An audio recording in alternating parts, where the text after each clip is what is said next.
নমস্কার, দেখছেন কলকাতা টিভি। আপনাদের সঙ্গে রয়েছি আমি ঋষিকেশ। বিজেপিতে জাতীয় সাংগঠনিক পদে বড় সড় রদবদল করা হলো। 10 জন মহিলা, 40% পিছিয়ে পড়া মানুষজনকে বা নেতা কর্মীদেরকে স্থান দেওয়া হয়েছে এই সাংগঠনিক রদবদলে। চমক রয়েছে অনেক। এ রাজ্য থেকে 2 জন তারা স্থান পেয়েছেন বিজেপির এই সর্বভারতীয় যে সাংগঠনিক রদবদল বা নতুন যে টিম তৈরি করা হয়েছে তাতে। নিতিন নবীন তিনি সর্বভারতীয় সভাপতি হওয়ার পর 7 মাস পরে তার টিম তিনি হাতে পাবেন এবং সেই টিমে কারা কারা রয়েছেন, এই টিমে কিন্তু দেখা যাচ্ছে একাধিক রাজ্যের প্রাক্তন মুখ্যমন্ত্রীদেরকেও কিন্তু রাখা হয়েছে। কিন্তু সব থেকে গুরুত্ব দেওয়া হয়েছে তরুণ প্রজন্মকে এবং যারা অভিজ্ঞ, যারা সাংগঠনিক কাজে অভিজ্ঞ এমন বেশ কয়েকজনকে কিন্তু এই যে নতুন কমিটি গঠন করা হলো সর্বভারতীয় স্তরে, সেই কমিটিতে বা নিতিন নবীনের টিমে রাখা হয়েছে। এই টিমে রয়েছেন মন্ত্রীও রয়েছেন, মন্ত্রী, প্রাক্তন মন্ত্রী তারাও কিন্তু এই টিমে রয়েছেন। আমরা দেখতে পাচ্ছি যে পীযূষ গোয়েল তাকে কিন্তু রাখা হয়েছে এবং পীযূষ গোয়েলকে ক্ষেত্রে জাতীয় কোষাধ্যক্ষ করা হয়েছে। অত্যন্ত গুরুত্বপূর্ণ। দেশের বাণিজ্য মন্ত্রী পীযূষ গোয়েল মনে করা হচ্ছিল যে তিনি হয়তো কেন্দ্রীয় অর্থমন্ত্রী হতে পারেন, তবে সেক্ষেত্রে যেহেতু বিজেপিতে এক নেতা এক পদ এই ফর্মুলা মেনে চলে বিজেপি, ফলত মনে করা হচ্ছে যে পীযূষ গোয়েলকে হয়তো মন্ত্রিত্ব থেকে সরাতে পারে নরেন্দ্র মোদী সরকার। সেক্ষেত্রে পীযূষ গোয়েল অর্থমন্ত্রী হচ্ছেন না, সেক্ষেত্রে তিনি জাতীয় কোষাধ্যক্ষ হচ্ছেন।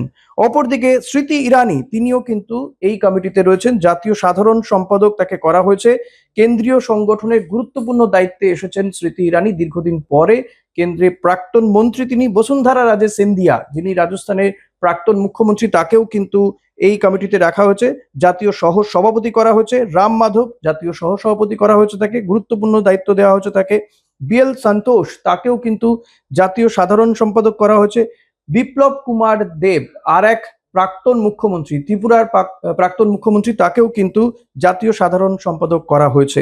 নতুন টিমে মোট 13 জন জাতীয় সহ সভাপতি এবং 8 জন জাতীয় সাধারণ সম্পাদক করা হয়েছে। এ রাজ্য থেকে এই টিমে স্থান পেয়েছেন মধুচন্দ্রা কর এবং পাশাপাশি মনোজ টিগ্গা তিনিও কিন্তু স্থান পেয়েছেন। ডাক্তার মধুচন্দ্রা কর এবং ক্যান্সার স্পেশালিস্ট তিনি এই টিমে স্থান পেয়েছেন, যেটা অত্যন্ত গুরুত্বপূর্ণ। সংগঠনের একেবারে বলা যেতে পারে তিনি উঠে এসেছেন, আরএসএস করতেন একটা সময় ছাত্রাবস্থাতে, সেখান থেকে উঠে এসে তিনি একদম সর্বভারতীয় স্তরে কমিটিতে স্থান পাওয়া, এটা নিঃসন্দেহে তার জন্য যথেষ্ট বড় সড় সাফল্য বলেই মনে করা হচ্ছে। তবে আর একটা চমকও রয়েছে। দেখা যাচ্ছে যে বিজেপির যে আইটি সেল, এতদিন ধরে বিজেপির যে আইটি সেল ছিল, সেই যে আইটি সেলের যিনি মাথা ছিলেন বা আইটি সেলের দায়িত্বে যিনি ছিলেন, সংগঠনের অন্যতম পরিচিত মুখ অমিত মালব্য, তাকে কিন্তু সরিয়ে দেওয়া হয়েছে।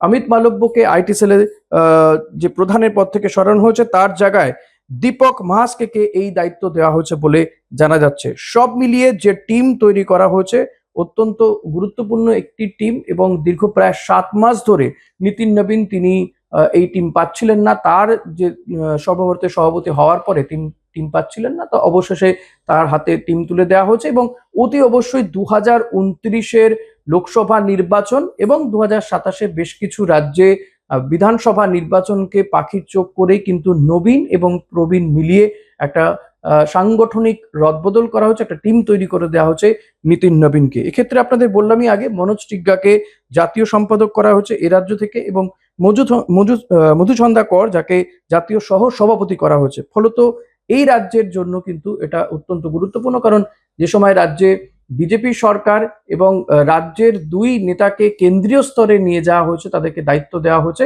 এটা কিন্তু অনেক বড় পাওনা বলে মনে করছে রাজ্য বিজেপি। এখন এই পর্যন্তই। দেখতে থাকুন কলকাতা টিভি রাত দিন 7।